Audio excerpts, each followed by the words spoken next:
Word of welcome to everybody. Hi Marilu, hi Bobby and Elizabeth.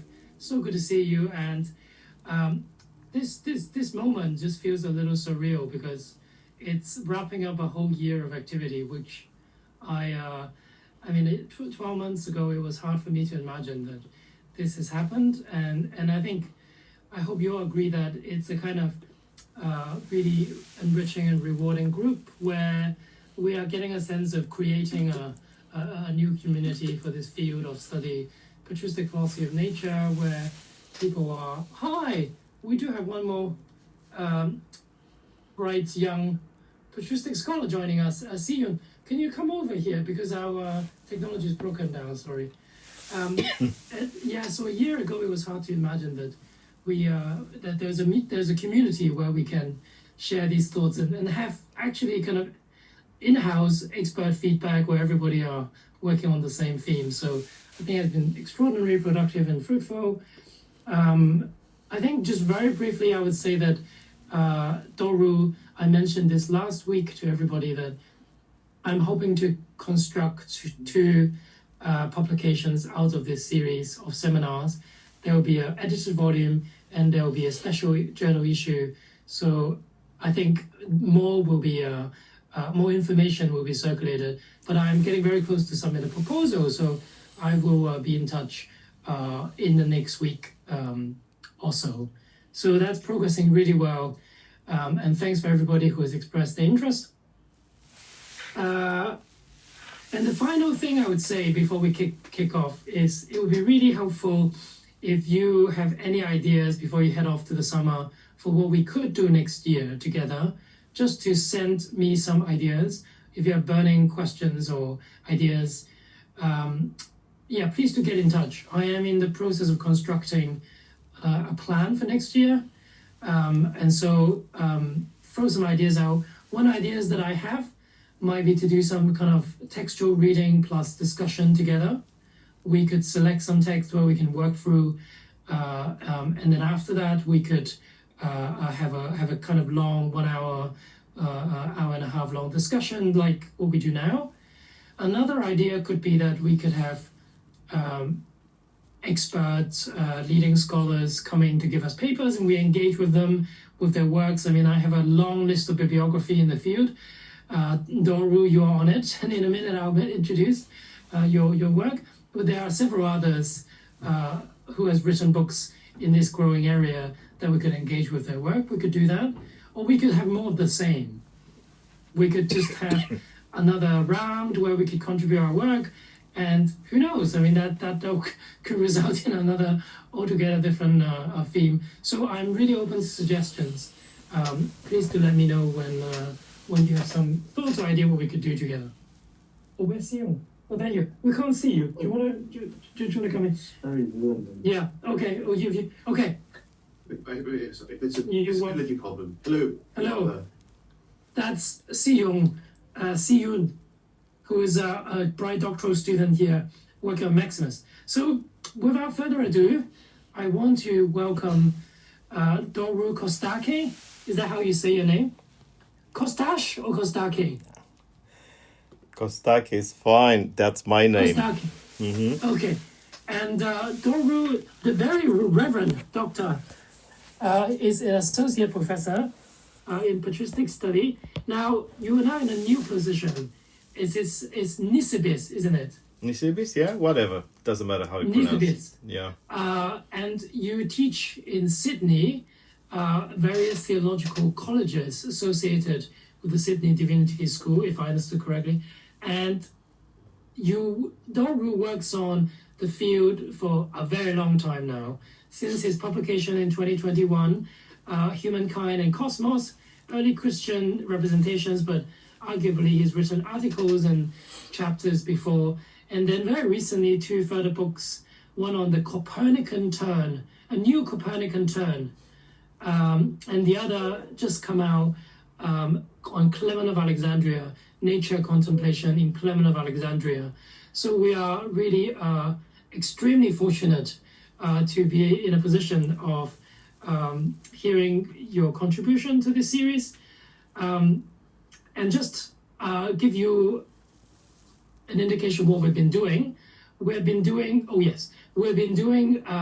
about 40 minutes or so of presentation, followed by a long time where we can have conversations and discussions and questions. So people have been kind of presenting some of the key materials, and we could go back to some other materials if you have a huge amount of materials, which I would expect that you might. And we also would do a recording, if that's okay with you. Sure. And that's great. Let me just pull out the title for your paper today. And your Doru's title today is Scientific Analysis, Theological Interpretation, and Gnostic Vision, Clement of Alexandria's View of the Cosmos. Thank you, Doru, for being with us, and we look forward to hearing what you have to say. Thank you for this kind introduction. And record. Sorry, we're just going to record.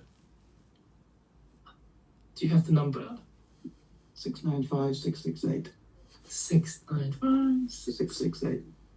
There we go. Okay. Recording in progress. Okay, we're good. Okay. Thank you for this introduction. When you said he longs in this field for a long time, I already feel almost close to retirement. It is, it started in 95 actually to work in the academic world. Anyway, thank you. You mentioned already 3 of my books that are actually relevant to this topic, and a number of other book chapters, journal articles that preceded my 2021 Humankind and the Cosmos. All these, indicating my interest in nature contemplation or natural contemplation, whatever you want to call it. And this interest actually is with me since much longer time. So it's a personal thing, but it has become also an academic interest, especially during the pandemic, when I had not only the opportunity to dedicate a lot of time for researching in the area, but also I had plenty of opportunities to practice what I was learning, especially from Clement. So Clement has become now my spiritual master, if you like, and everything I'll be saying tonight, in my case, this morning for you, is both academically grounded and personally. So there's a lot of personal investment there. Anyway, once again, thank you. I don't have slides, but I can share my text with you. Maybe that makes the whole thing easier to follow. Before I begin this talk, I have to point out that during the exchange in the last few weeks with Pui and Andrew, I realized that I can develop this in a certain, slightly different direction compared to the abstract that you read earlier. And without having to change the abstract, I think I'll mention a few things before we get to Clement proper about science-engaged theology. It is my way of trying to frame the discussion, the topic, so that it serves not only the purposes of this conversation today, but also the projected volumes, if my understanding is correct, a couple of volumes, which will bring to light our contributions. Now, in her groundbreaking analysis of Clement's multidisciplinary approach to nature contemplation, Laura Rizzerio characterized this method as una scienza della natura, a natural science. Overall, as we shall see in what follows, her assessment stands. However, it does not exhaust the complexity of the method. To me, Clement's approach resembles what we call today science-engaged theology, in the sense of a theological hermeneutic of nature, as described by the available sciences. That said, as we shall soon discover, Clement's method cannot be reduced to science-engaged theology either.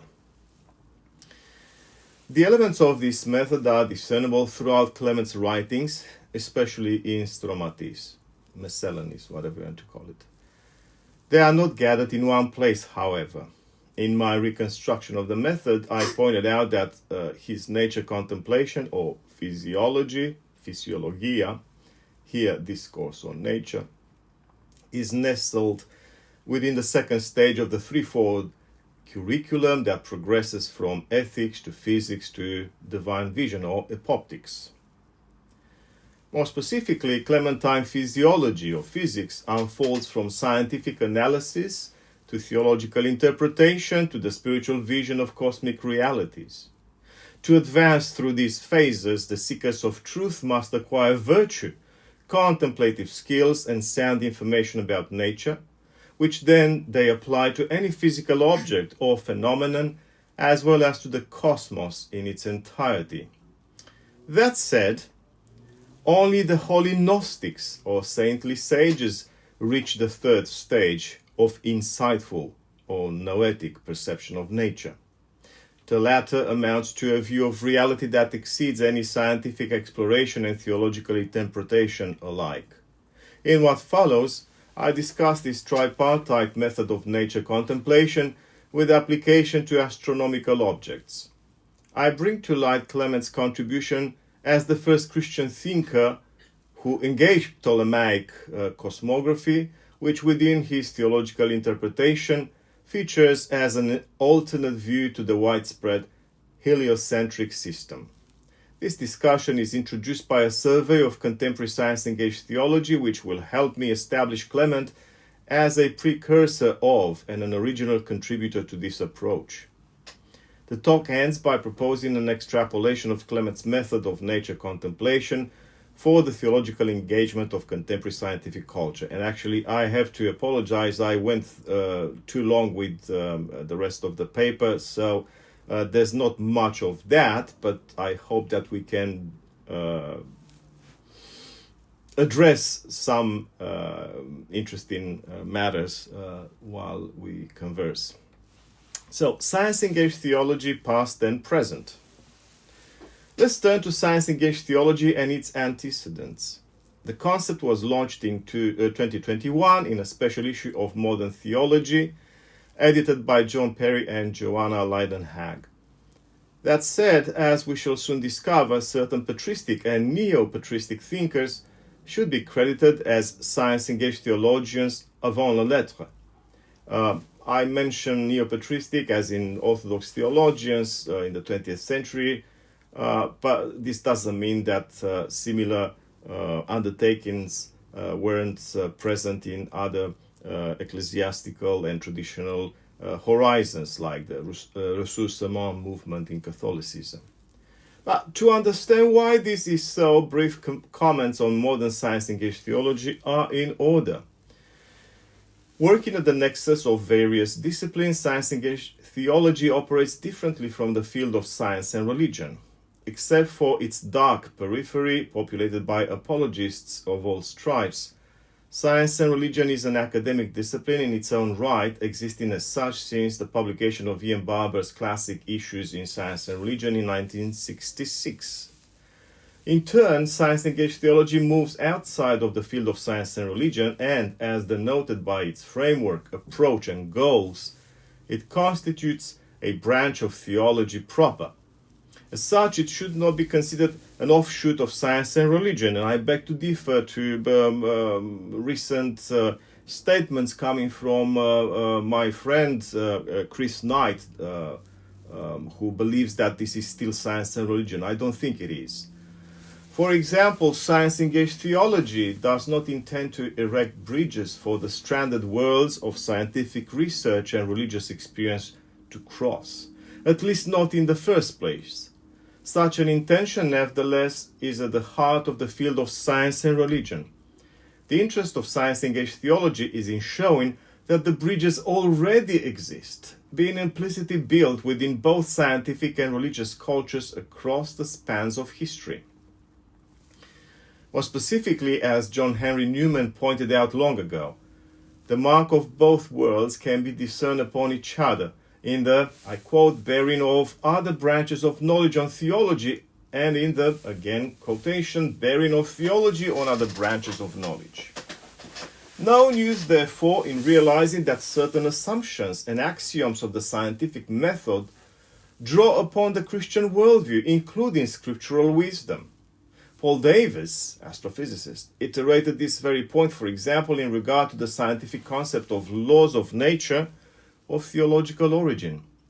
In the same vein, Lisa Sideris showed that the concept of Anthropocene is, I quote, beholden to all the philosophical trends, some of which bear the imprint of theological commitments, end of quote. To trace these theological marks upon the contemporary body scientific requires the rise of a theology-engaged science, but that is not the topic of my talk. The impact of scientific ideas upon Christian theology and religious thinking is noticeable too from the outset to this day. The classical example is of the shifts of perspective from the ancient heliocentric model to late antiquity's geocentric worldview and back to the heliocentric system in modern times. The first shift is obvious in Clement, as I show in what follows. Again, my apologies, I didn't spend too much time on that, but I'm happy to provide further evidence. And except for the metaphorical geocentrism sketched by Vladimir Lossky at some point, sorry, there's no reference there, but it's from, he says this in his book, The Mystical Theology of the Eastern Church. No mainstream theologian would deny the heliocentric model in our day and age. To give another example, no mainstream theologian would assert today that the cosmos has the form of a pancake and that it could be crossed from end to end in a few weeks traveling on horseback. Contemporary theologians think in terms of the bewildering vastness and complexity of a borderline infinite universe. There is nothing new here either. Scientific assumptions are already built into the Hebrew Scriptures and in the New Testament. For example, the layered universe of Philippians 2:10 is of Mesopotamian origin, while the fundamental elements of Colossians 2:20 are of Greek origin. And I'm not talking about mythology here, this is the science of the ancients. No wonder that contemporary science-engaged theology, together with affirming the importance of interpreting scientific ideas, sets out to study, in the words of Perry and Leidenhag, I quote, narrowly focused theological questions that are already entangled with scientific theories and findings, end of quote. In this light, while remaining a way of doing theology, science-engaged theology is not theology pure and simple either. It is markedly hermeneutical in nature. This precisely is how it functions in Clement's thinking. But before I turn to Clement, it is noteworthy that what we currently call science-engaged theology has been at work tacitly in the background of patristic and neo-patristic theological endeavors for decades and indeed centuries. Let me be more specific. Many early Christian authors articulated Christian theological ideas about the cosmos in conversation with the scientific knowledge of the ancients. In the 2nd century, Ignatius of Antioch, Aristides of Athens, and the anonymous author of Letter to Diognetus, for example, included in their depiction of reality physicalist ideas whose origin can be traced back to Aristotle. In turn, Theophilus of Antioch engaged Stoic physics, while Bar the son of Edessa framed the Christian worldview against the complex backdrop of Mesopotamian and Platonic cosmology. In the second half of the same 2nd century and in the first half of the 3rd one, Clement and Origen of Alexandria copiously engaged Aristotelianism, Stoicism, and various forms of Platonism, classical and Philonian alike, Middle Platonism.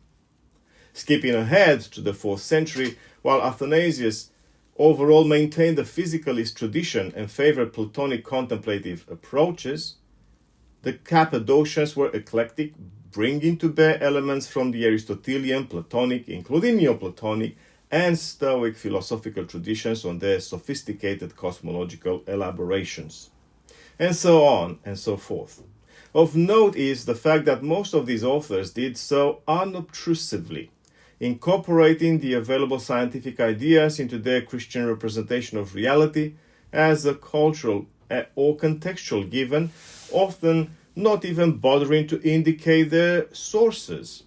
It is precisely this seamless integration of science into the theological discourse that elicits the interest of modern historians of science-engaged theology, such as me, for the purpose of understanding the intellectual mechanisms that facilitated this level of assimilation of scientific information. Elsewhere, I pointed out that similar mechanisms were at work closer to our time in the 20th century neo-patristic trend.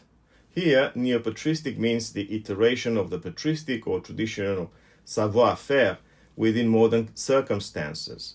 While usually the neo-patristic movement is credited with an orthodox ressourcement, largely historical and critical or retrospective in nature, not many scholars acknowledge its other, prospective orientation, where the rediscovery of the tradition's past represents but a stage in the process of implementing the ancient know-how within current realities. Dumitru Staniloai's preface to his Orthodox Dogmatic Theology, written in the 1970s, captures this idea perfectly. In his words, and my translation, I quote, "We have endeavored to understand the teaching of the Church in the spirit of the Fathers, but also to understand it the way we believe they would have understood it today. For they would have not ignored our time the way they did not ignore their own." End of quote. Accordingly, for example, Staniloai endeavored to formulate, I quote, a theology of the world that, again quotation, reconciles the cosmic vision of the Fathers with a vision which grows out of the natural sciences. What resulted was a theology of movement, in his words, evolutionary in scope, a theological explanation, again his phrase, of the universe in expansion. As I had shown elsewhere, this explanation, or rather interpretation, focused on relativity and quantum physics, and on the anthropic cosmological principle. Staniloai's stance was typical for science-engaged theology. What he achieved in terms of drafting Christian cosmology against the backdrop of modern science was matched by Panayotis Nellas in anthropology, while other neo-patristic thinkers such as Christos Yanaras and John Zizioulas addressed topics pertaining to ecology and epistemology. Less consistent undertakings to that end in the 20th century are found in Vladimir Lossky and John Mayandov's works, the last major achievement in the prospective vein of the neo-patristic movement being represented in the last few decades by Alexei Nesteruk's contributions, though his grounding in historical patristic thinking is not particularly deep or consistent. The common denominator of these modern Orthodox theologians is, as in the case of patristic thinkers, the deft integration of then current scientific ideas into the Christian thinking about reality. Most of them did not feel the need to explain how their method worked. In other words, what made possible the assimilation of scientific information into their theological narratives, nor to justify their engagement of the new scientific culture. In short, and in eclectic fashion, they selected what they needed from that culture for the purpose of articulating a cogent worldview without debating science. What they either debated or merely left out were the ideological wraps of science, an approach that matched the Hebrew theologians' adoption of Mesopotamian and Egyptian ideas about reality, free of the deities worshipped by those cultures, and the early Christian theologians' manner of engaging ancient natural philosophy without making allowance for the philosophical and religious ideas that piggybacked it. Things were differently, however, in Clement of Alexandria's case, where the rules of both engagement and assimilation of scientific ideas came to be articulated in the form of a rigorous method. It is on this note that I now turn to Clement. So Clement's science-engaged theology. So far we have seen that there is a good reason for developing science-engaged theology as a way of studying the mutual permeation of scientific and theological ideas. Scriptural narratives and the discourse of most early Christian theologians attest to continuous exchanges between the two ways of making sense of things. Related, we have seen that similar exchanges occurred closer to our times in the neo-patristic engagement of modern culture as an Orthodox Christian iteration of Western ressourcement. Why I have focused upon representatives of the neo-patristic movement is given their affinity with the patristic authors mentioned above, all of whom hailing from Eastern Christian backgrounds. What matters is that as forms of theological praxis, both the patristic and the neo-patristic approaches illustrate the workings of science-engaged theology in the sense of interpreting and assimilating scientific information within the Christian discourse about reality. From this viewpoint, contemporary science-engaged theology is not new. What is new is the rigorous study of the way scientific ideas, especially modern and recent, very recent sometimes, came to be incorporated into theological narratives. That said, there is another aspect that requires closer attention, namely the fact that it is insufficient to identify scientific elements in earlier forms of applied science-engaged theology. To replicate those achievements within our own circumstances, corresponding to the neo-patristic prospective approach, we must understand what made them possible. It is useful to remember here that traditionally the mechanisms at work for assimilating scientific information are implicit, never disclosed as such. It is at this juncture that an examination of Clement's contributions is of the essence, for he did not just practice science-engaged theology. Indeed, he sketched a method and even explained aspects of its workings, sometimes in great detail. In regard to the latter, it is noteworthy that in the 8th book of Stromateis, regardless of the debates about its authorship, Clement or one of his disciples discussed at great lengths the workings of demonstrative science. In addition, I have already mentioned that for Rizzerio, Clement's method amounts to a genuine science, an assessment I have recently tested in regard to his nature contemplation. It's actually the book I mentioned earlier. So this is the book, freshly published last Friday by Routledge, Nature Contemplation in Clement of Alexandria, Elements of the Method. Okay, back to the text.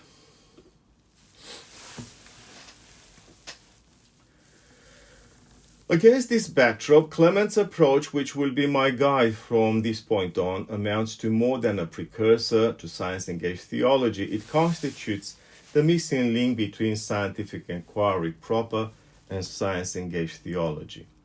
Now, Clement's method, meant as a structured way of performing nature contemplation, integrates natural philosophy, theological interpretation, and noetic insight. More precisely, it unfolds in 3 stages, to which I refer as analysis or description, interpretation, and vision. Before anything else, I must point out that, as most of his patristic peers, Clement did never spell out the stages of this method as such, with clarity and in one place. He made several allusions to it. For example, at some point he referred to progressing from the, I quote, lesser mysteries of teaching, mind the theological phraseology, to the, again, great mysteries of the universe, the latter overlapping with, I quote, the highest vision, epoptics, and noetic perception of both nature and the concrete beings. I really love this part of the sentence. It's the comprehensive view of nature in general, or in its wholeness, if you like, and also the concrete beings, the parts and the whole. The passage bears no direct Christian connotations, but what matters here is the idea of a gradual process. Clement detailed this process elsewhere, where he referred to the, I quote, discourse on nature, physiologia, as being guided by the rule of truth. We know the topic was debated a bit earlier by Irenaeus of Lyon, and the Gnostic tradition. That's how he refers to the Christian tradition or the apostolic preaching, Gnostic tradition. And also the highest vision, epoptia, as beginning with the exposition on cosmogony and advancing towards the theological perspective. That's his phrase, theologikon eidos. This passage bears the hallmarks of a Christian framework, transparent at least in the points about the rule of truth and the exposition on cosmogony, where the latter is a way of talking about the narrative of creation in Genesis.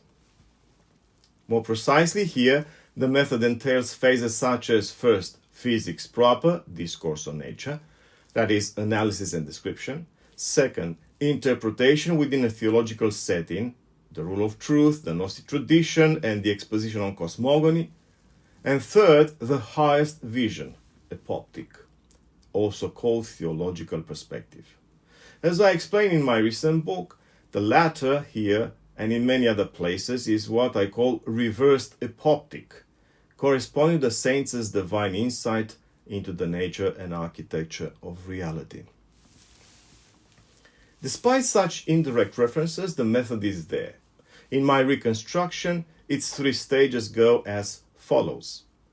The first stage of analysis and description makes recourse to various forms of science such as theorizing, experimenting, analyzing, and synthesizing information. For those of you who are interested in this stuff, note 30 there, it's Stromateis 2:17. Actually, I spent some time in my recent book on this one. It's amazing what he says. Multidisciplinary in its outlook, the first stage makes use of tools and information from across natural philosophy. This tells us something about Clement himself, who, as an eclectic thinker, navigated many philosophical traditions and sciences. No wonder that, while this first step of the method could be completed by most seekers of truth, by way of cultivating wonder at nature through such means as accessing popularized science, Clement and like-minded people bring about a whole scientific arsenal. Let us have a taste of Clement's own view of how various elements of natural philosophy contribute to gaining knowledge about reality. In his words and my translation, integral to science, episteme, are experimentation, empiria, the skill of discerning the classes of beings, eidesis, and grasping what connects them, synesis, together with understanding and insightful knowledge, noesis, ke gnosis. Concerning eidesis, it is the science of what things are, generally, in regard to their class. In turn, empiria is the comprehensive science that interests itself in the kind and manner of each being. Furthermore, noesis is the science of what is accessible to noetic perception. Then synesis is the science of what is compared, or the secure comparison of, or the capability to compare what is the meaning and the science of one being, each being, and all beings that refer to a single category. Excuse the Greek of his phraseology. Moreover, gnosis is the science of existence itself and of what is harmonious in things that become. Anyway, this is again something that I spent some time on, and it's really mind-blowing how multifaceted is his approach to nature, informed by a number of disciplines that fall under the purview of what we would call today natural sciences, or natural science. In this slide, the first step of nature contemplation can take a long time, which is a precious pointer to Clement's interest in gaining knowledge about the world. Indeed, contrary to scholars such as Andrew Iter, Salvatore Lilla, and Joshua Lollar, who suspected Clement of taking the spiritual quest as a way of abandoning the world out of love for the invisible and the ethereal, his interest in the natural sciences and in the world, his research, tells a much different story. In my recent book, I corroborate this avenue of understanding by marking many instances where Clement produces anecdotal evidence undoubtedly gathered by way of the direct and attentive observation of nature. Mind the pages there, note 34. I thus confirm David Sutherland Wallace Hadrell's point made so long ago, that Clement is an outdoor manner. He, I quote, knows what it is like jumping a ditch or smelling the dung in a farmyard. Either way, the goal of this step of the method is to arrive at, in Clement's words, the firm and sound perception and comprehension of reality. While for Clement the first stage is not entirely deprived of theological insight, as for example in matters pertaining to aspects of reality that extend outside the purview of science, the second step of nature contemplation is purely hermeneutical in nature. Specifically, it amounts to the theological decoding and interpretation of the world, which can take various forms. A passage which I have already mentioned about the unfolding of nature contemplation within the Gnostic tradition refers to the exposition on cosmogony, which, following André Merat, I see as an allusion to Genesis. In this case, obviously, the interpretative process considers nature through the lens of the main scriptural narrative of creation, as the passage points to the theological perspective as the culmination of theology. This seems to denote Clement's desire to ascertain the divine ground of all reality, the world's theological source of existence, meaning, and purpose. On some other occasion, Clement took a simpler tack, but more explicitly scriptural, employing the Ten Commandments as a mnemonic pattern for two decalogues, one of celestial objects and one of earthly things. In his words, again my translation, as an icon of things celestial, the Decalogue includes the sun, the moon, the stars, the clouds, the light, the wind, the water, the air, the darkness, and the fire. Such is the natural Decalogue, physiki dekalogos, of the sky. As an image of the earth, the Decalogue includes humans, domestic animals, reptiles, wild animals from among aquatic beings, fishes, and the whale from among winged beings, likewise the carnivorous ones and the tame ones that desire plant food, and also fertile and sterile plants. Such is the natural Decalogue, physiki dekalogos again, of the earth. This is not, strictly speaking, an interpretation of reality, theological or otherwise, but it casts light upon Clement's ingenious way of drawing the attention of his believing readers to the importance of realizing the cosmic and environmental dimensions of their experience. Just imagine, he presents these two lists of celestial and earthly things in terms of decalogues, 10 commandments. Yeah. I assume that he expected his readers to learn by heart those two lists. In my recent book, I have analyzed in some detail yet another passage where Clement considered liturgical items through the lens of natural philosophy. The lengthy passage decodes cosmologically such objects as the Jerusalem temple and priestly vestments. To give an example, the priestly vestment which falls to the heels by its length points to, I quote, the agreement that extends from the sky to the earth. The liturgical space is a cosmic signifier.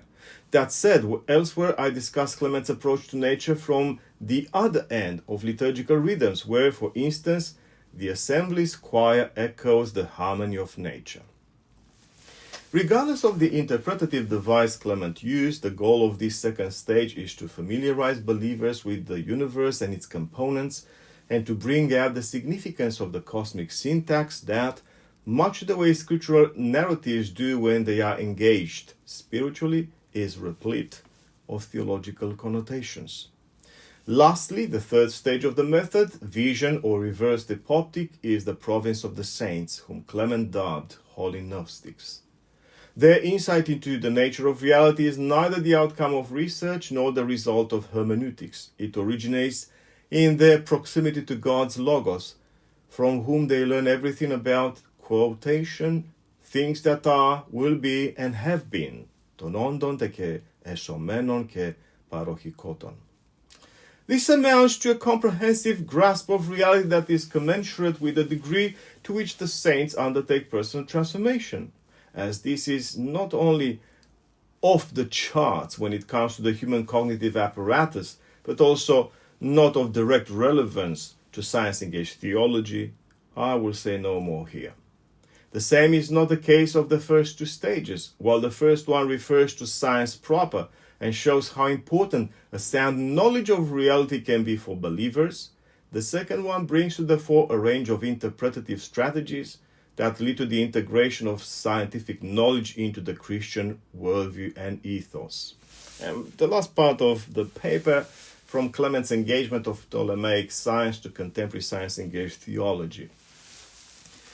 To have a better understanding of Clement's praxis of science-engaged theology, in what follows I present briefly his approach to the Ptolemaic science of his time. By all accounts, Clement is the first Christian thinker to have addressed what then was modern science. Before that, I must point out that Clement's method of nature contemplation is interdisciplinary, and that it entails the synergy of various fields and approaches, in this case astronomy and theology. Clement was convinced that these approaches to reality are not opposite in their aims. On the contrary, for him, for example, the scriptural Abraham was both astronomer and theologian, continuing to exercise his dual skills all through his spiritual journey. Overall, the two fields seem to illustrate different approaches, which in my book I call from below, or analytical and therefore scientific, and from above, or contemplative and interpretative, therefore theological. Concretely, astronomy represents the ascending disciplinary or analytical approach, while theology embodies the descending visionary or interpretative approach. Given this complementarity, sometimes Clement intimated that astronomy can perform tasks that are normally associated with theology. For example, astronomy led Abraham to the contemplation of God through observing the harmonious and meaningful structure of the heavens. Clement was not the first witness to this situation. Alberto Bardi calls the outcome of this unusual form of cooperation hybrid knowledge, and traces it back to Ptolemy's astronomical musings at the frontiers of philosophy and religion. Clement echoed the approach of his Alexandrian predecessor, whose system of the world became the cosmological backdrop of most of later Christian thinkers, with geocentrism and that. But this is not the only trace of Ptolemaic science in Clement. Back to the passage mentioned earlier about the cosmic decoding of liturgical items. Clement asserted that the temple's altar of incense offering, located in the middle of the outer sanctuary, the holy, signifies earth.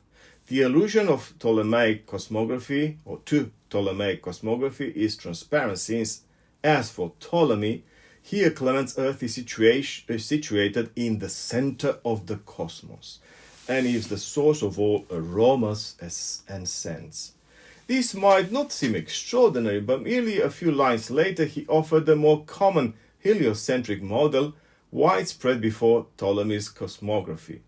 Thus, while the seven lights of the temple's lampstand do represent the seven spheres of Ptolemaic cosmography, but at the center is the sun, not the earth, whereas the moon and the 5 known planets file to the sun's sides, left and right. And so on.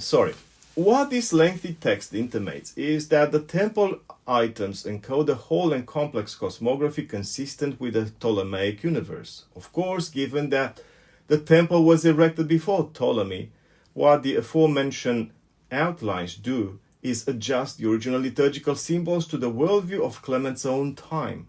There is a dual movement behind this discourse, therefore. First, Clement tacitly replaces the worldview behind the temple's ancient symbols by modern Ptolemaic cosmography. Second, he redeploys these symbols as interpretative tools for translating the Ptolemaic universe for Christian audiences. To me, this approach is the perfect illustration of science-engaged theology, and Clement should be credited as a Christian trailblazer on this front.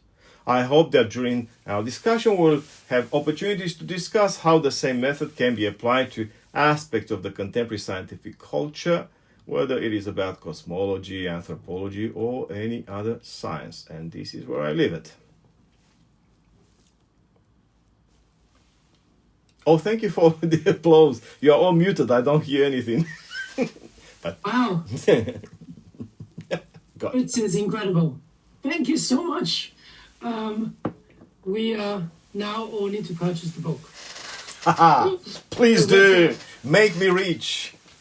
I know, right? £150 or something a copy. Yeah, it's terrible. Wow, I didn't really know. Maybe I'll just kick off with a very overall question that gets to the heart of my interest to just get the discussion going. Do you think that Clement was unusual, or does he perceive himself as doing something radically new within what he was familiar with as the Christian tradition? That's a very interesting idea. Interesting idea and question. Thank you. Well, actually, he was at pains to prove that he wasn't original. Many of these patristic trailblazers, really, groundbreakers and so on and so forth, they all said, well, what we're doing is actually just to connect the dots, cross the T's, dot the I's, and so on and so forth. Otherwise, everything is there. It's already there. It's apostolic preaching.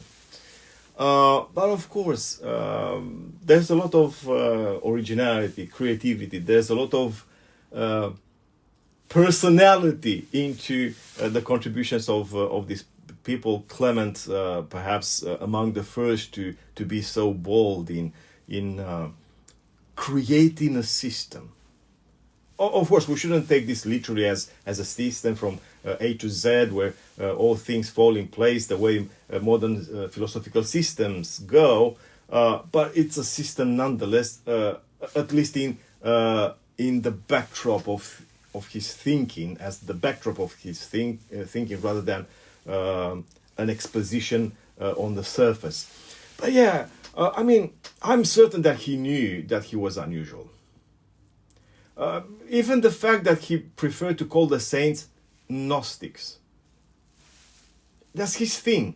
Yeah, Irenaeus would have turned, I assume, if he could have heard him or read Clement's works, would have turned in his grave, to hear a Christian theologian to refer to Gnostics, the G word, the infamous G word. And he explains time and again why he uses the word. What he doesn't say is the fact that he felt the need to counteract the rise and the spread of what we call Gnosticism or Gnostic schools during his lifetime, which were very competitive and also very appealing to the intelligentsia. So we cannot not suspect Clement of originality when it comes to this kind of challenge. He was supposed to to bring back, or at least make Christianity more appealing to those intellectuals who otherwise were so fascinated by the Gnostic schools. Thank you. The floor is open. Do you want to go? Yes, Sion. Thank you very much, Reverend Father Konstake. What a wonderful talk, and a great opportunity to learn about St. Clement of Alexandria as well. You cited St. John Henry Newman, who, as an Oriel alumnus, I'm very happy whenever anyone talks about Newman's contribution. You talked about this idea, the work, the idea of university, very closely related to the work that you cited, in which he talks about this sort of separation of different fields of knowledge, the need for education to be, properly speaking, liberal, so that it's possible to engage in different fields. And I think this is often cited as an argument for separating between science and religion. You very neatly delineated between science-engaged theology and sort of science and religion as such. So I guess the question I was asking is, in Clement of Alexandria, there seems to be this development, this three-stage development that you mentioned, culminating in the sort of noetic. So I was wondering what you see as the relationship between these two models of education and how they impact, how you see that impacting the way that we might do science, for instance, or whether you see it influencing the way that we do science at all. Thank you. That's very, very important. Yeah. Well, I don't know if I was able to make this clear in my presentation. But Clement was somehow a believer in delineating the differences between the various fields. So he, when I say he was eclectic, and that's not my word, it was used many times over about him. I just point out the fact that he borrowed phraseology, stances, information from a variety of sources, which he considered worthwhile in terms of articulating the Christian message. But otherwise, he was very aware of the difference between, say, human knowledge and divine knowledge. That's pretty much what he how he refers to what we would call secular culture, or the sciences on the one hand, and theology, spirituality on the other hand. So he didn't mix them. Yeah? There was no confusion there. For him, the autonomy of the field, of the fields, and the different perspectives on reality was a given, was axiomatic, if you like. This is why the method that I sort of sketched, and it's my reconstruction with the three stages of nature contemplation, draws sharp lines between the first stage, which is, well, let's call it purely scientific. Yeah, there's some theological element to it, because for Clement, as a Christian theologian, reality isn't made of visible items only. You know, there's the logos as the background and final ground of all reality, and so on and so forth. There's a range of invisible spheres or layers of reality, and he needs theology, he needs metaphysics in order to address those topics. But otherwise, his first stage is very scientific, very matter of fact, and he is able to bring information and tools and skills from a variety of scientific disciplines in order to make sense of whatever objects elicited his whatever interest and that. From, I don't know, describing how do you go, a calf, yeah, grows in the womb of the cow.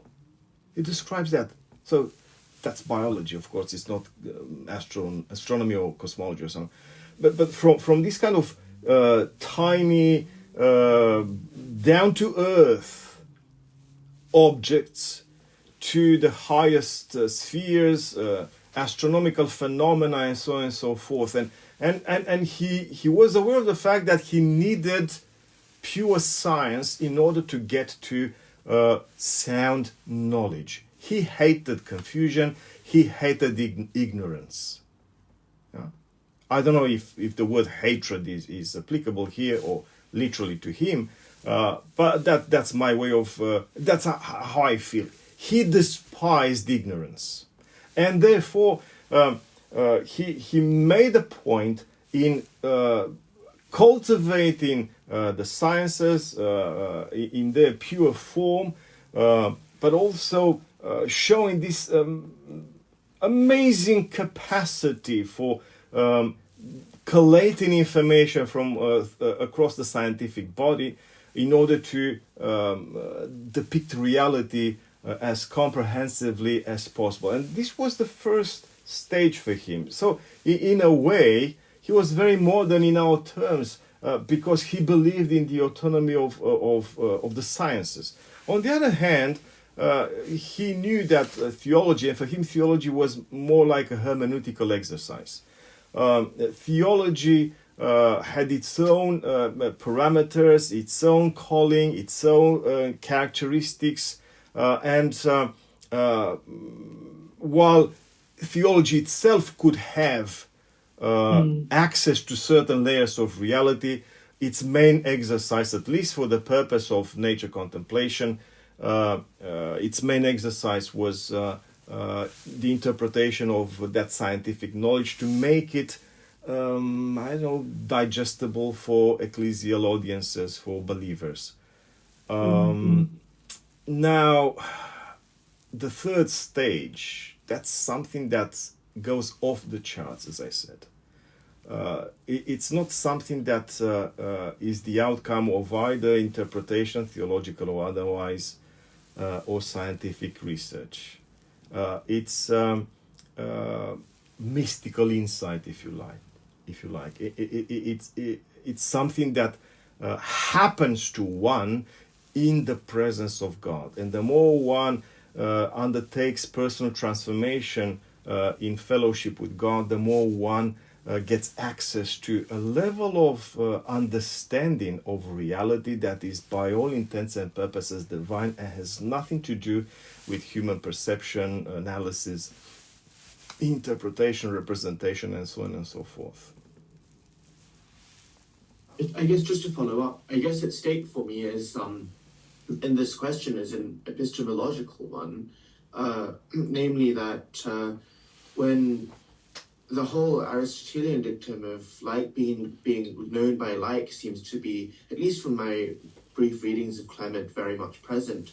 And so I'm wondering if the end toward which we're heading is this noetic experience, this ability to know, this Gnostic, to be true, to fulfill our callings as true Gnostics in Clement's words. Does that change the way that we do science? I still don't think that, because there is this substantial autonomy to the sort of scientific stage, the first stage, if you like. I don't know if that rules out sort of substantive changes to the way that we do natural science based on a kind of theology that Clement introduces. So does the holy Gnostic do better science in virtue of the fact that he has gnosis, he has noetic perception? Does noetic perception improves scientific research? That's the question I'm asking. Yeah. I got it, and it's a fair question. No, it doesn't change anything in terms of science. I repeat, Clement believed in the difference of perspectives, and he was very happy to build something that, in my world, looks like a transdisciplinary schema.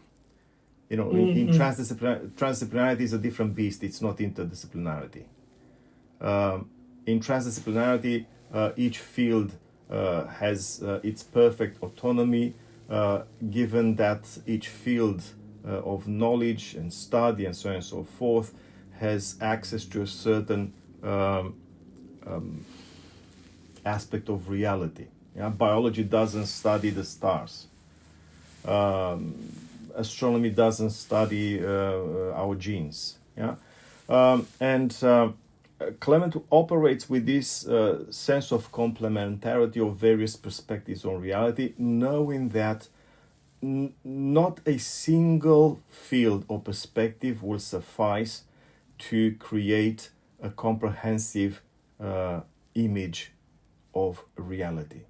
So there's need of the insight of the saints, and there's also need of scientific expertise. There's also need of theological interpretation and insight and scriptural paradigms and so on and so forth.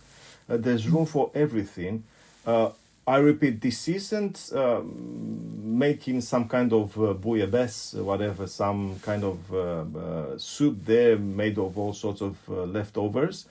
No, all these elements of the method fall in place where they should, and they have their own relevance for a certain stage of the epistemological adventure, if you like. Yes, a scientist might become like Abraham. That's Clement's favorite example.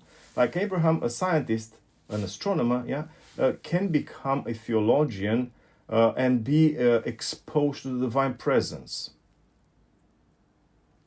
Clement observes this beautifully, playing with the name of Abraham before conversion, so to speak, Abram, which he takes as indicative of his astronomical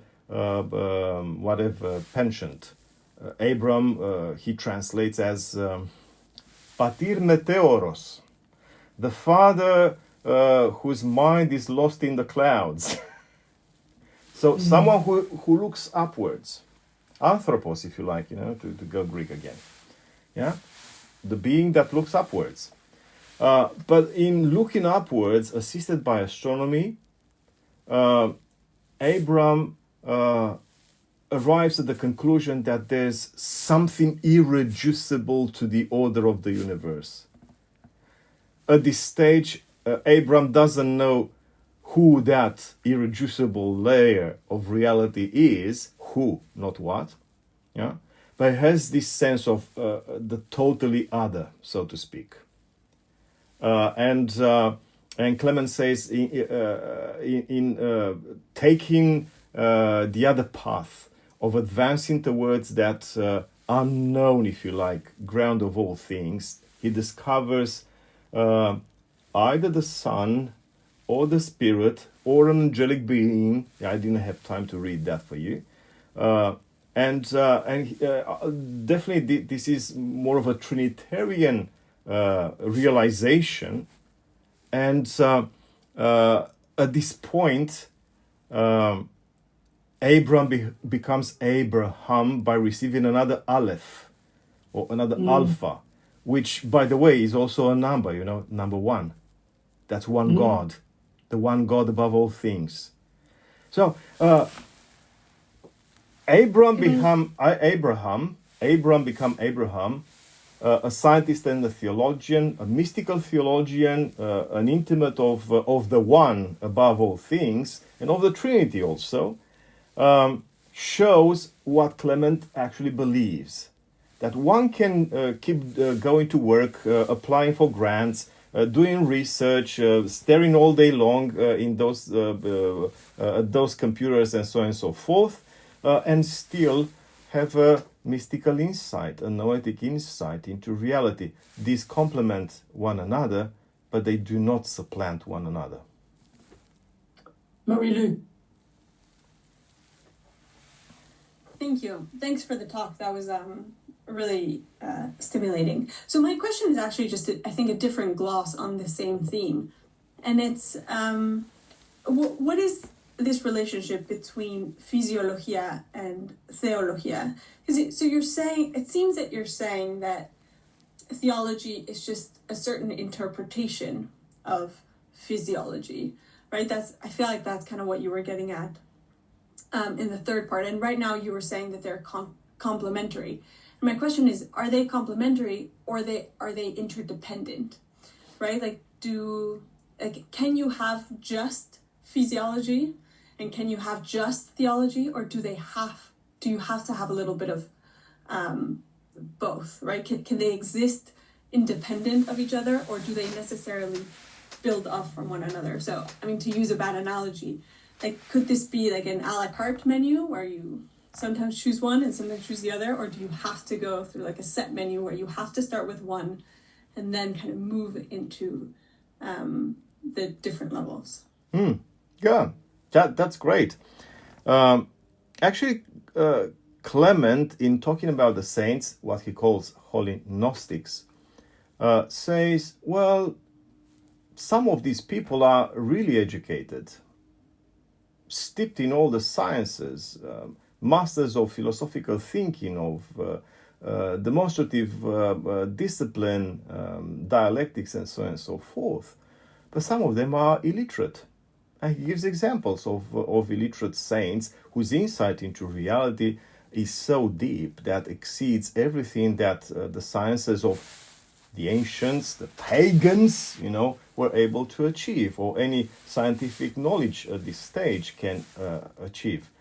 In my 2021 book, actually, as well, I sort of refer to this topic from a different angle, I think in 2 or 3 footnotes, explanatory notes, by bringing a witness from a different tradition.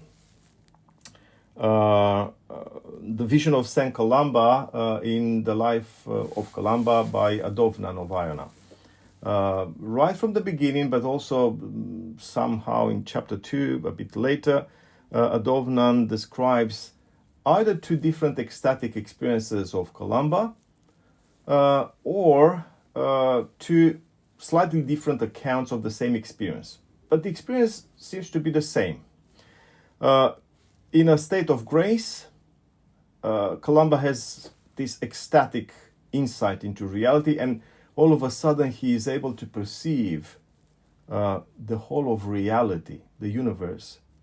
Let me think of the phrase, as a single ray of the sun, completely unified. That's a kind of insight that no science can, at least at this stage, produce. Yeah, nothing of that sort was obtained, at least so far. Of course, scientists are looking now for the theory of everything, the grand equation that would explain everything part and whole. But should we actually trust more Teilhard de Chardin than the scientific quest for the theory of everything? Because Teilhard de Chardin believed that only Christianity is able to reconcile the part and the whole. Or, as he said, the person and the whole. Mm-hmm. And I think Clement would resonate with this kind of thinking. Yeah, there's a big difference between the analytical science, including the science of antiquity, which is able to consider any object from a variety of angles to produce a comprehensive description of that object. Still, any kind of research might fail eventually by not being able to grasp the logos of God behind all things, and who expresses itself through all things. And this is something that Clement actually debates. So on the one hand, you have the autonomy of illiterate saints who have this insight, like Columba. They understand what no educated person will ever understand about the universe. You have also scientists of various expertise and field who understand much more than anyone else, including the saints, when it comes to, I don't know, the minutiae of the processes that happen within a cell, for example, a living cell, or the subatomic world, and so on and so forth, you know. And these worlds can be really independent.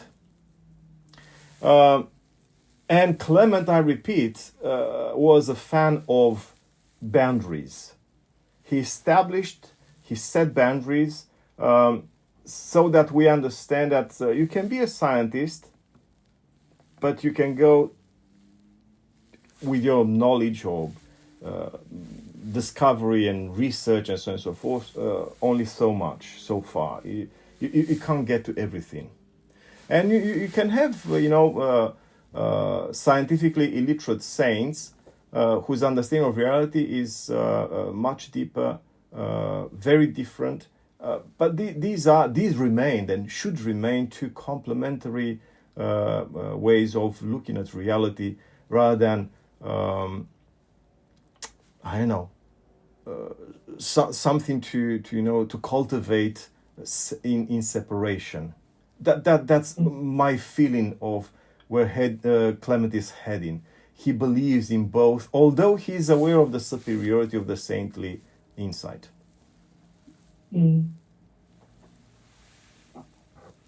Andrew. Thanks, Doro. Did Clement express at all any caution in accepting provisionality of the latest ancient science, or is that an anachronistic expectation?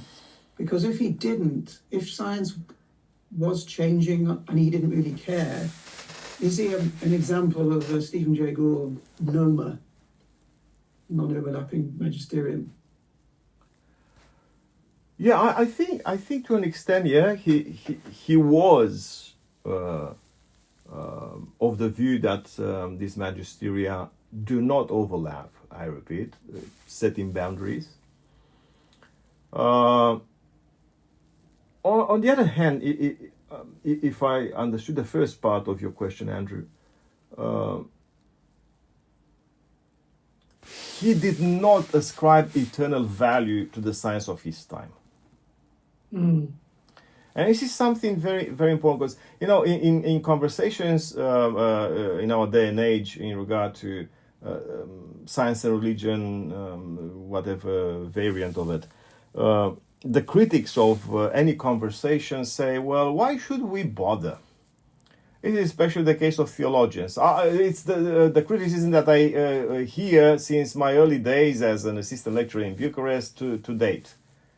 Why should we bother if tomorrow the scientists will find the theory of everything that will change everything, and therefore everything that you said yesterday or even today will make no sense, or becomes a special situation, a particular case, in a much broader tapestry of reality. And perhaps to an extent that's a legitimate concern, but I don't think that it's ultimately what we need, or what Clement would agree to. Why? I repeat, he was a man who responded to certain challenges. They were of an intellectual nature. And he realized that in order to reach out to certain audiences that were lost to the church, he needed to reshape the entire discourse of the church in a way that made sense to those intellectuals. Did he pay too much attention to the science of that age? Maybe. But then there are cracks in the wall. The Ptolemaic system was really a new thing in town. Yeah, Ptolemy died, I think, just 10 years or so before Clement or so. So they were contemporaries, actually. And Clement is the first, of course, as an Alexandrian, he's the first Christian thinker to engage the Ptolemaic system, especially the astronomy of Ptolemy. But he alternates the models, so to speak. Sometimes he favors the established heliocentric system. Other times he refers to the geocentric system, which was the new thing in town, brought up by Ptolemy.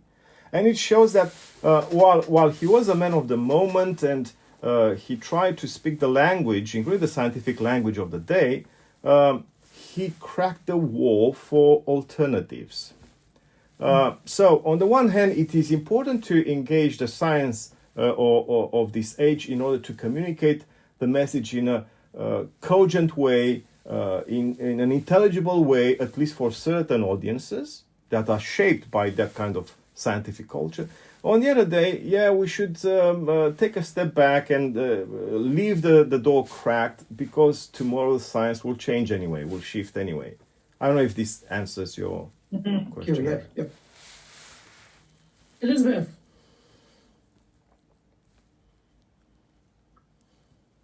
Sorry. Yes, hello, and thank you very much. It's fascinating. Would it be possible to send us the paper that you were reading? Yeah, sure, no problem. It's more of a summary of recent work in the last 3-4 years or so. There are a few new things there. I have no problem. I'll send it to Andrew and Pui. Yes. So that, it wasn't. I didn't find it terribly easy to, follow on listening and on the screen. But it's fascinating.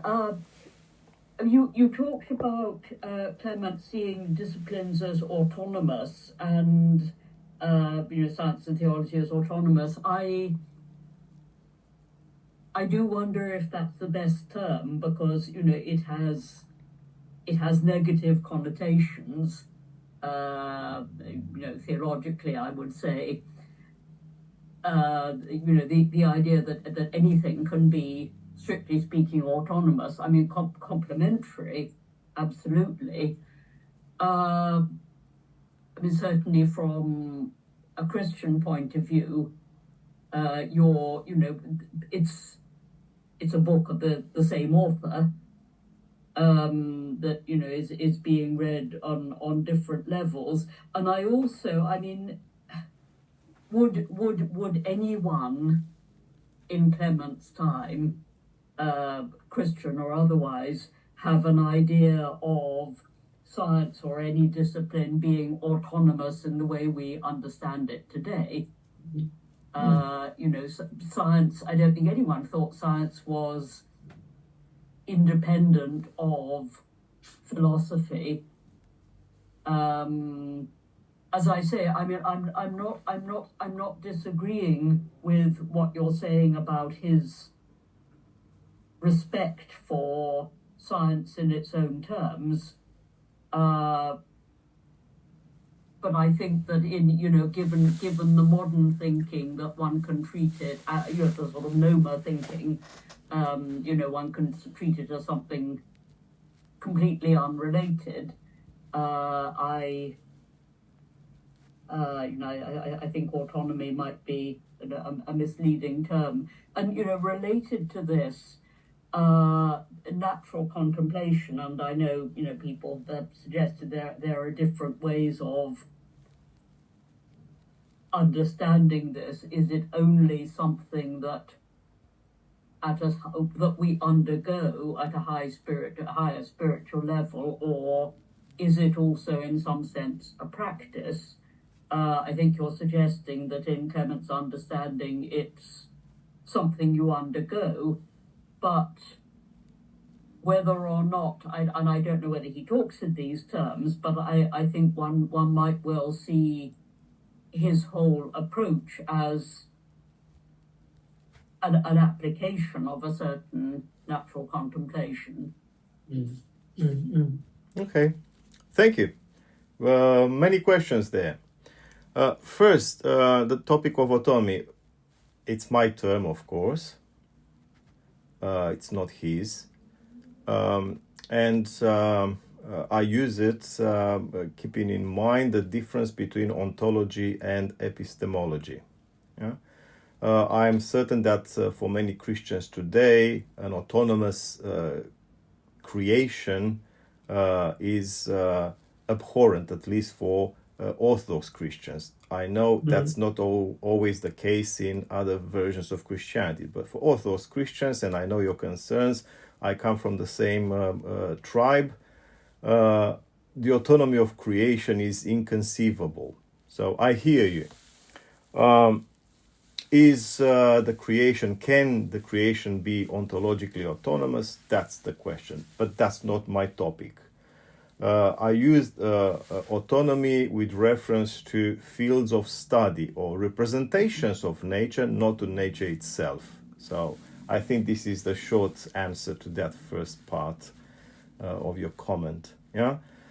So it's my term, and I apply it epistemologically, and I'm of the firm conviction that Clement, pretty much like us today, believed in the autonomy of the various fields. In other words, theology doesn't require scientific validation, and science itself doesn't require theological validation. As a matter of fact, he discussed in many places across the Stromateis, 7 volumes, or 8 if you want to include the last one. He discussed about scientists of the time, physiologoi, natural philosophers, who actually were atheists, and therefore their kind of science was by definition autonomous. Yeah? So I am zigzagging through Clement. Of course, I couldn't give you too many details in this short paper. You can get more if you buy, as Pui suggested, my very expensive recent book. But there were many atheists, and he actually belittled the scientists who closed their minds to metaphysics and theology. He knew that their science could not lead to theology as long as they were motivated or their minds were shaped by atheistic convictions. And therefore he invited them to change view, if you like, to convert, yeah, and see the other side of things which no science can discover. Yeah, so that's another part of the story. And autonomous science is not only what the last 4 centuries of civilization created. No, autonomous science existed even in the time of Clement, much earlier. Socrates, for God's sake, was asked to commit seppuku because he was accused of atheism. Yeah? So autonomy is epistemologically a reality and historically a reality. What else? When it comes to the noetic perception, Clement wasn't a realistic person. He wasn't utopian, he wasn't idealistic. He knew that in principle all Christians can become Gnostics,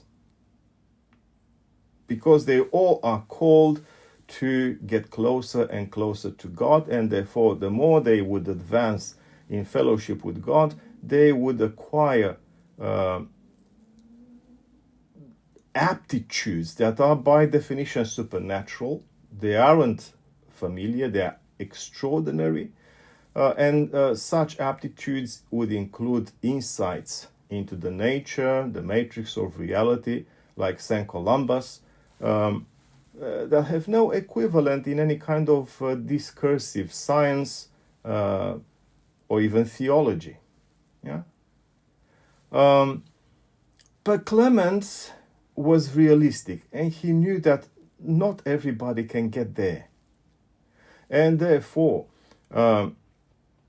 while he praised, and he did so consistently through his writings, praised the insight of the saints, the holy Gnostics, he also, applied pastoral, let's call it pastoral strategies, protocols to encourage people to stay the course, and no matter the achievements, he encouraged everyone to seek the truth. I repeat, one of the things that he returns to time and again is his abhorrent stance on ignorance. I used earlier the word hatred. I believe that he hated ignorance. He believed that no one can grow up in ignorance. He wasn't alone in this conviction. We see even later, say, more acknowledged theologians in the 4th century, like Gregory of Nyssa, saying the same. If you don't want, or if you cannot climb up the mountain, thank you, the mountain of knowledge, then you miss the whole point of your existence. Yeah, Clement says the same. You have to do something, and he sets out to encourage people to seek the truth, to wake up from that slumber, that confusion, the darkness of the mind, first of all by disciplining their mind through study, through education and study, through research. Okay, we can think, Clement was a refined intellectual, one of a kind, and he was perhaps the first major intellectual of this magnitude in the history of Christianity. But we see the same kind of approach later, again in the canonical Byzantine era, with St. John of Damascus, who in his trilogy, The Source or the Fountain of Knowledge, begins his discourse by the so-called philosophical chapters. And he says from the preface of that book, the prologue, that no one can proceed towards acquiring orthodoxy or the right insight into theological matters without undertaking education, without shaping one's mind through philosophical and logical exercise. Yeah? So you have this consistency of the tradition across many spans of history, of the centuries. Either it's Clement or it's John of Damascus, they share in the same kind of mentality.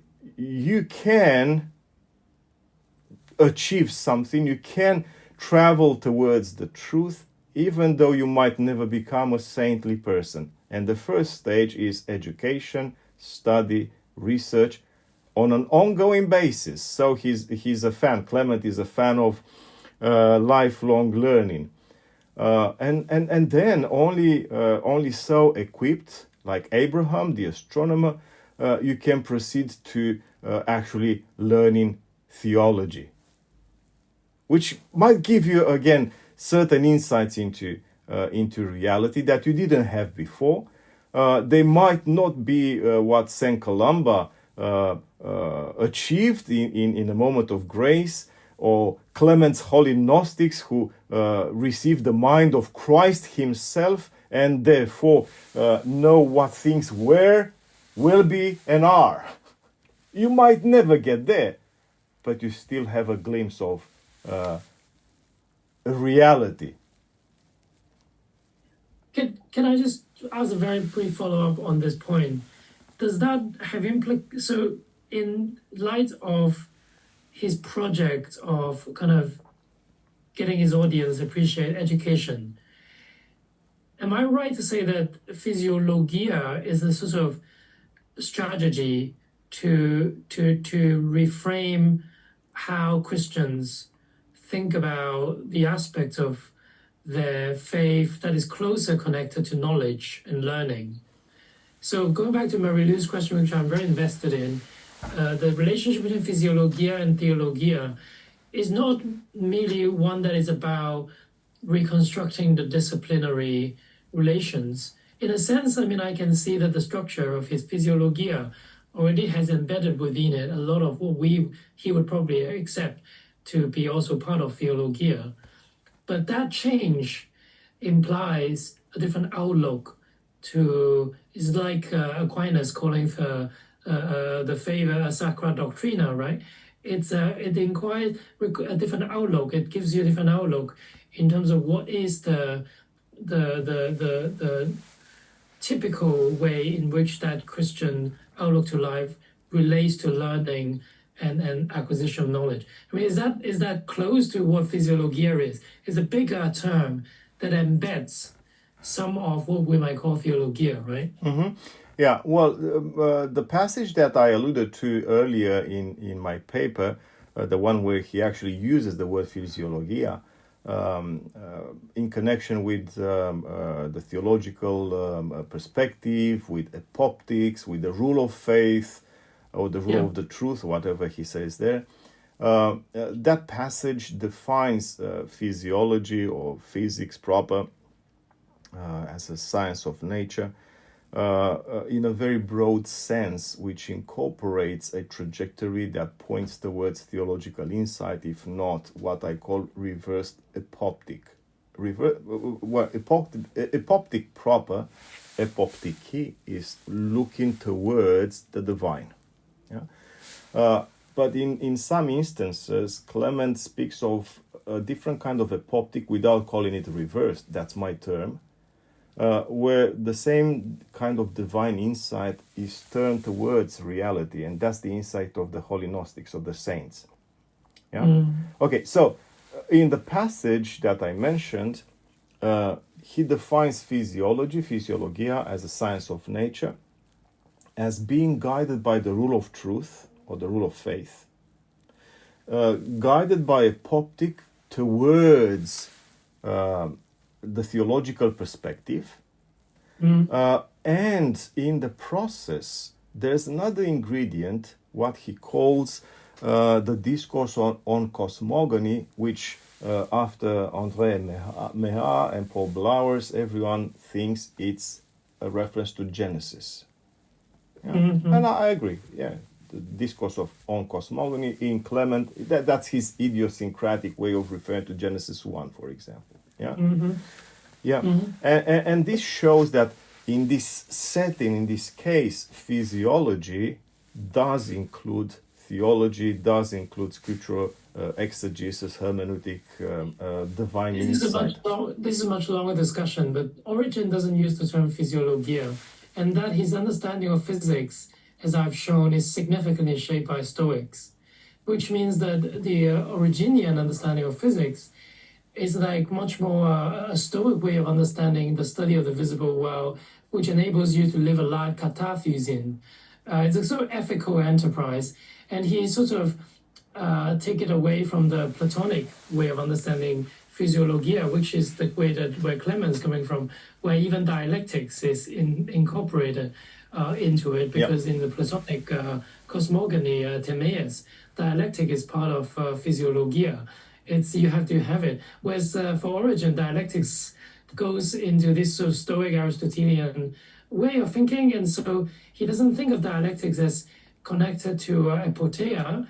He thinks of apotheia as spiritual exegesis, which is a very weird way of thinking. That I think is a longer conversation about how Clement managed to develop this in between Philo and Origen, both of whom developed the vision in the exegetical context, and Clement somehow just left very little trace of how he developed this, presumably without exegesis, presumably not without exegesis, but without the genre of exegesis, which hints as his different educational institutional context, his kind of role, and so on, may be radically different in some day-to-day aspect to Philo and Origen, and that may explain some of the differences.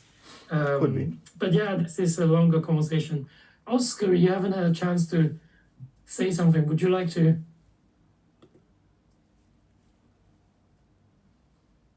Well, thanks for the invitation, and thanks so much, Doro, for this absolutely fascinating paper and conversation.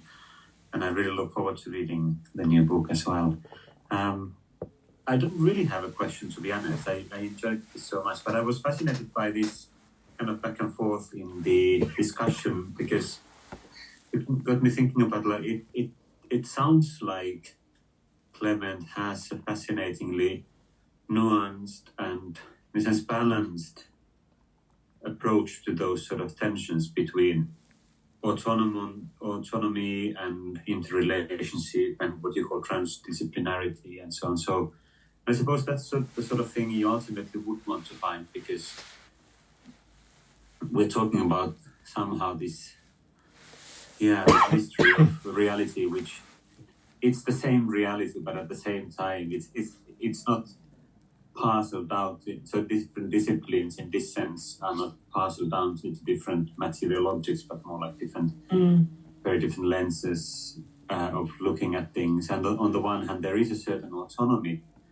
but on the other hand, there's a deep interrelationship. And I was fascinated by what you said about the St. Columba sort of mystical insight into things, which doesn't come from. And I was wondering, maybe would one way of putting it to be that, what you said in the last conversation on the kind of, or the previous one, in response to Elizabeth's question on the autonomy and the hatred of ignorance and all that. I was wondering could you say whether there's something in Clement to this effect, that a certain knowledge, relatively accurate knowledge of the empirical world in the sense of the natural sciences, can be helpful at least in avoiding errors that can then translate into errors in kind of the perception of the world and the sort of theological vision of the world as well. Yeah. Even if theology as such doesn't depend directly on kind of scientific validation, but the sort of examples you gave earlier in the talk kind of gave the impression that, well, early on in theologians, Christian thinkers relied on kind of, there was this interpenetration of natural science. And so do you find anything in Clement to that effect, that he recognizes some sort of dependence of that kind, even though it's not like a complete dependence on the one on the other? Yeah, this is very interesting, actually. And Clement, one of the most fascinating aspects to Clement's discourse is that he doesn't speak to one sort of audience only. And his discourse is shaped by the audience. Pretty, sound and simple hermeneutical principle, and rhetorical, of course. And it's a different tack that he takes when he talks to believing seekers of truth. He encourages all, believers and otherwise, to seek the truth. But his discourse becomes more, let's call it, integrated when it comes to believing seekers. Yeah. And everything that we have sort of pointed to in this discussion, Marilu, Elizabeth, yourself, Oscar, and so on, has to do mainly with believing researchers, so to speak, where the integration is, let's say, a no-brainer. And we all have to make room for it. And those of us who are familiar with actual scientists, who are also believers, we know very well the struggles of these people to accommodate the two different perspectives in their life, to avoid the Smeagol and Gollum kind of shifting and switching between sides. How do we get to a kind of personal synthesis of these different worlds we straddle? And this is one of the aspects of Clement's discourse. But when Clement talks to outsiders, he operates with those demarcations, those lineaments and delineations actually between the fields, what I call autonomy, because he doesn't want to lose his audience. First of all, he says, well, look, it's good what you do. And by the way, has anyone read his Protreptikos, his exhortation to the pagans? Well, that's supposedly one of the early books, by him. And you see how, on the one hand, so after a beautiful first chapter that is very charismatic, come to us, see the truth, and so on and so forth. Then comes a first major part of the book where he demolishes the entire ethical, spiritual, theological system of paganism, what we would call paganism. He connects misinterpretation of reality with idolatry, polytheism, and then all sorts of forms of immorality. He says, well, that's rubbish, and you should forget about it. Embrace the path of philosophers comes the second part of the book. And he praises the philosophers, the philosophical quest. So it's already the project, the program is already in his first book, Exhortation. And he praises the philosophers for their quest. And he says, well, you do whatever you can. The best of you, Plato, got very close to truth, but he saw the truth as though through a veil or something like that, as though in a dream, But still, it's good. Keep going. This will lead you. Okay. Thanks, Robert.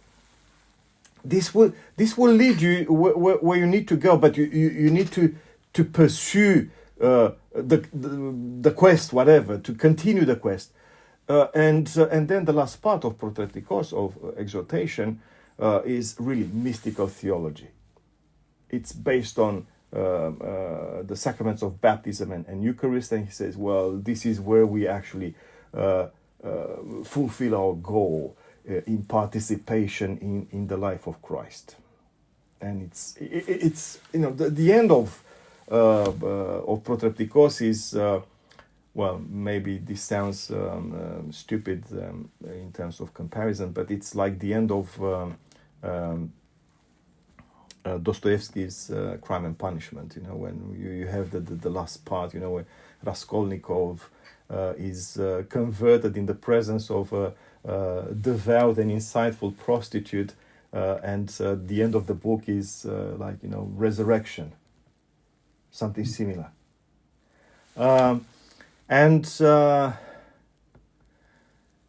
So different discourses. He doesn't want to lose. He's very pastoral. He's a very good teacher. Yeah. He doesn't want to upset his audience. He tells them after a while that, well, do as best you can, but still you won't match our saints, something like that, So he calls them to conversion, but he's very delicate and very strategic and very discerning and wise in his approach. So this is why to grapple with Clement isn't easy. Definitely not easy. And we have to discern what kind of discourse we want to isolate and circumscribe. Is it the discourse for believers or the discourse for the others? Because these are slightly different. But eventually, it all boils down to this idea. We all need to take those steps, including believers. We need to take those steps of the disciplines, the sciences. He calls them encycliospedia, encyclical or curricular education. He says, but all that is propedeutic. It is conducive to insight. But he says, it's still important. And in some instances, he actually says, well, how God prepared, the way God prepared the way of Christ for the Jews through prophets, the same way God paved the way for Christ in the minds and hearts of these classical ancient seekers of truth. He talks about 3 testaments, one of them being philosophy. He's very daring, of course, very creative, very original, but he has a point, because God wants all people to come to the knowledge of the truth, isn't it? Yeah. And Clement, as a disciple, knows very well and applies whatever skills he has very skillfully, very wisely, so that he gets that outcome.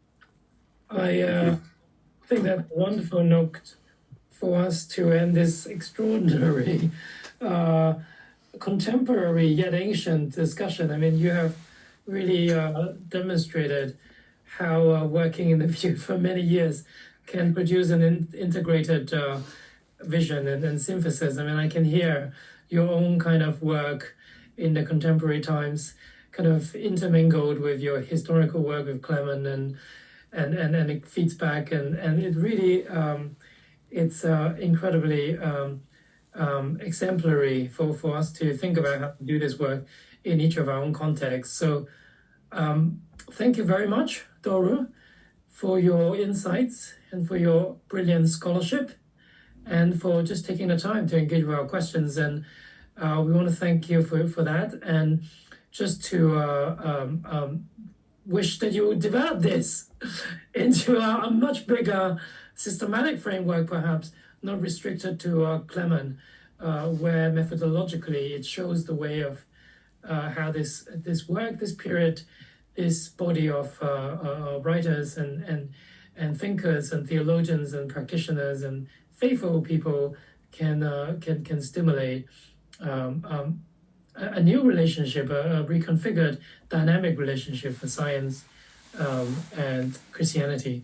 I have not much to say except to thank you all for joining us. And I mean, not very many of us here, but this year we've had an extraordinary start to this community. I'll be in touch again with more ideas in terms of how to take this forward. But for now, I just want to say thank you to Elizabeth, to Oskari, to Andrew, to Sion, to those who have been here to make this possible. It really is a privilege to work with you, and I hope we will continue and take the field forward to make a splash and to open new paths, really, in a way that, the likes of Staniloe and Losky and others would see, wow, finally there's people moving the discussion. They will, be joyfully celebrating this in the cosmos that they're in right now. So thank you, Doru, and I'll be in touch, and have a good day. You have a good day. I hope to have a good night. Yes.